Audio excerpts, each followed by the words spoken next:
ma'am. Bob Singer, ma'am. Crowley often uses an angel blade to kill. Why? They're very effective. They can kill anything.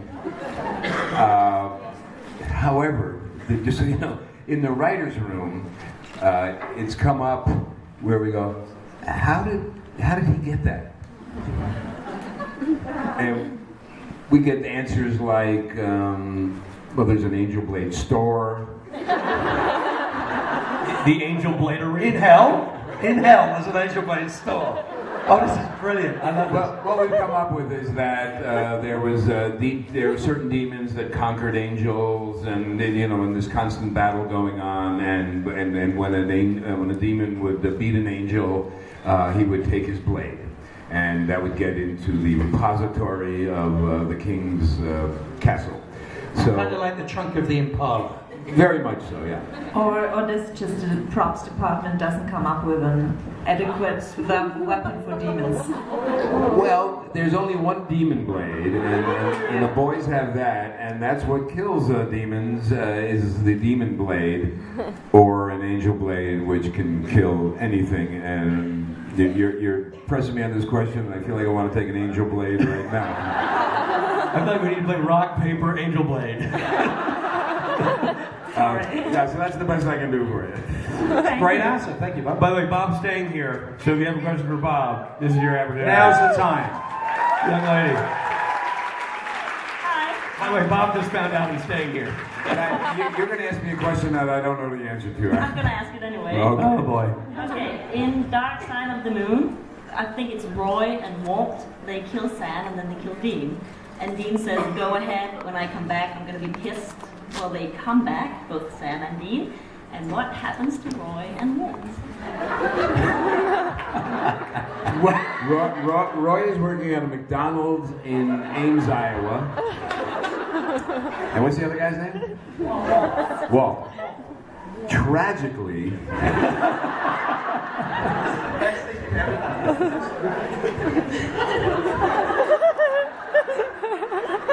Tragically, Walt was driving a '68 Volkswagen, and it got hit by a semi-truck. Now, Poor Walt. it was really, and that's what drove Roy to go work at the McDonald's. He has a hat, and it's terrible.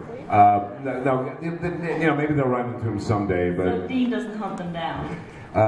he's got really bigger fish to fry these days than those guys. But if he ever runs across them, low to those guys. They kill Sam.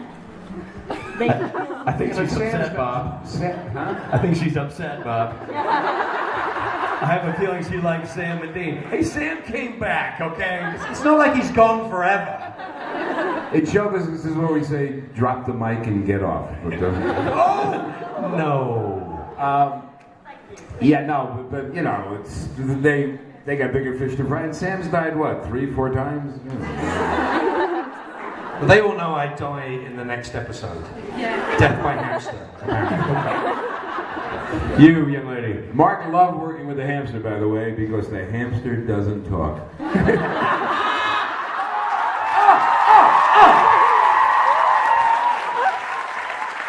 Hold on, am I sensing some fan payback here?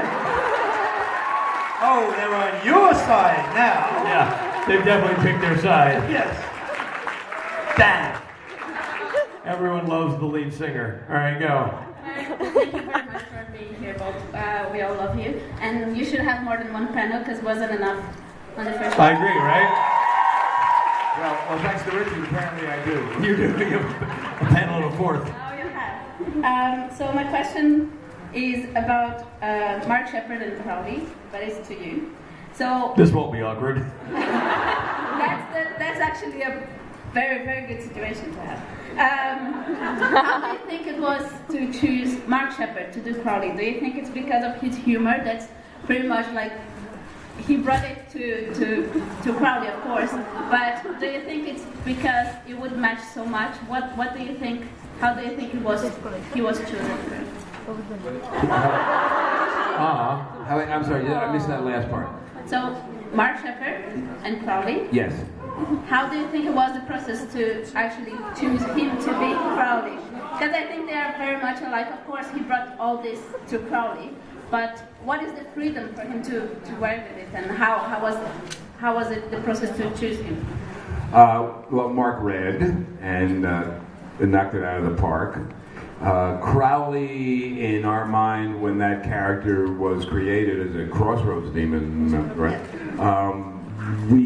We never know. I mean, it was the same with Gabriel and Crowley. We don't know that they're going to do more than 1 or 2 episodes. When we get actors like this, Jim Beaver, that was 1 episode. I guess we know gold when we see it. We go, well, we got to, use these people more. Mark's part is evolved into something, really quite big and special, and he kills it. The writers love to write for Mark, and he.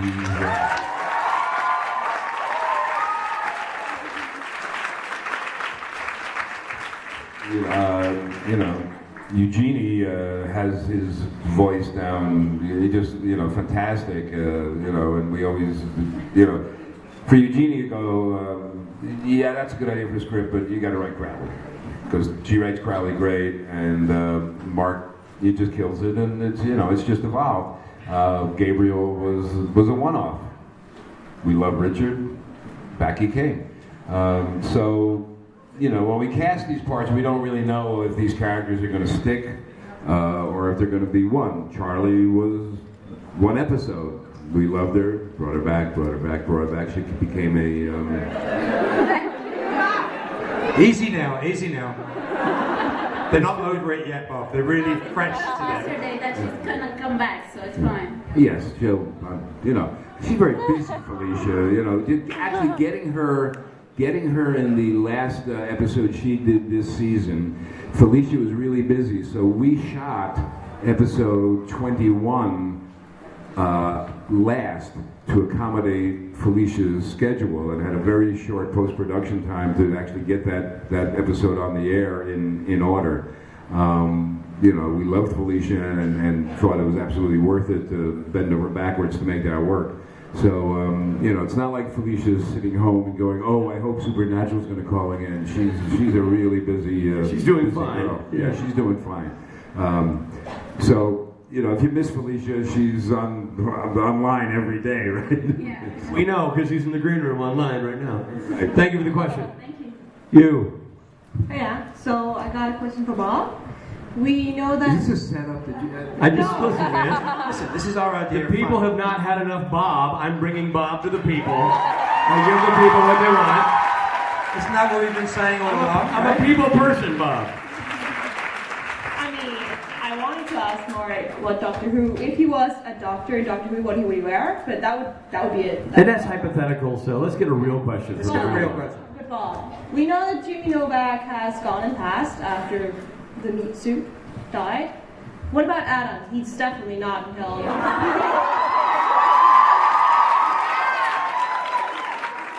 Because we did see him get blown up by a Molotov and jelly cocktail, and therefore his soul must be in heaven. Can you confirm that, maybe?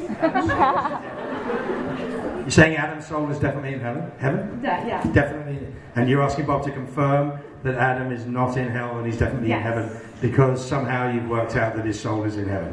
Well, most of us kind of. Most of you think that? Yeah. Ooh. Or like just put our minds at ease. I don't think so. Adam was. You guys are going to correct me on this, and you're going to go, "Don't bring him back. He doesn't know what he's talking about."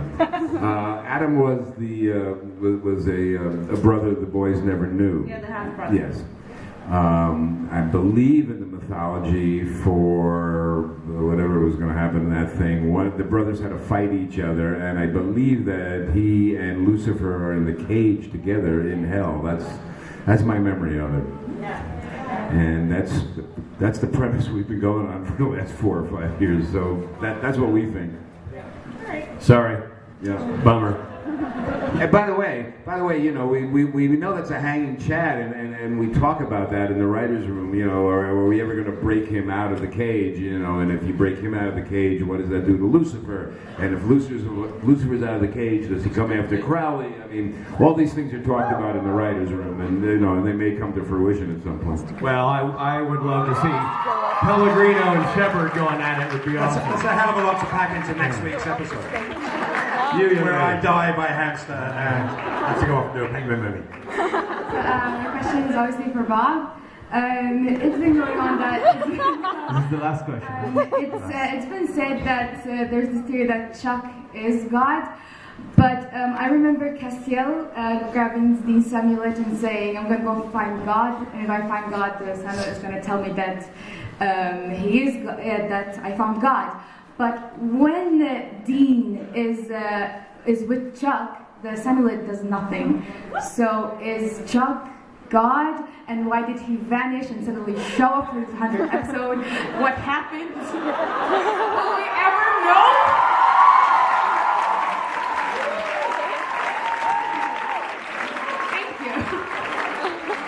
It's a 9-parter, Bob. What's the first part? You know, Richard and I have known each other for a long, long time. We did a pilot back in 2002 or something, and I love Richard, and it was great to have Richard come and do Gabriel for us, but you're never going to work with me again. This is it.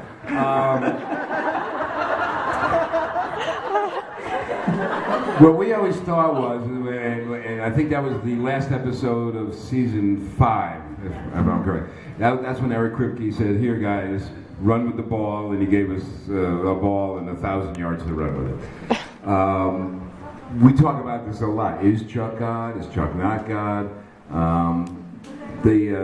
Samuel really wouldn't have a whole lot of. I mean, you know, God's God. So, you know, just because Dean is wearing that, it's not going to have a huge effect on that. I don't know if you guys saw the 200th episode where Chuck came back. Yeah.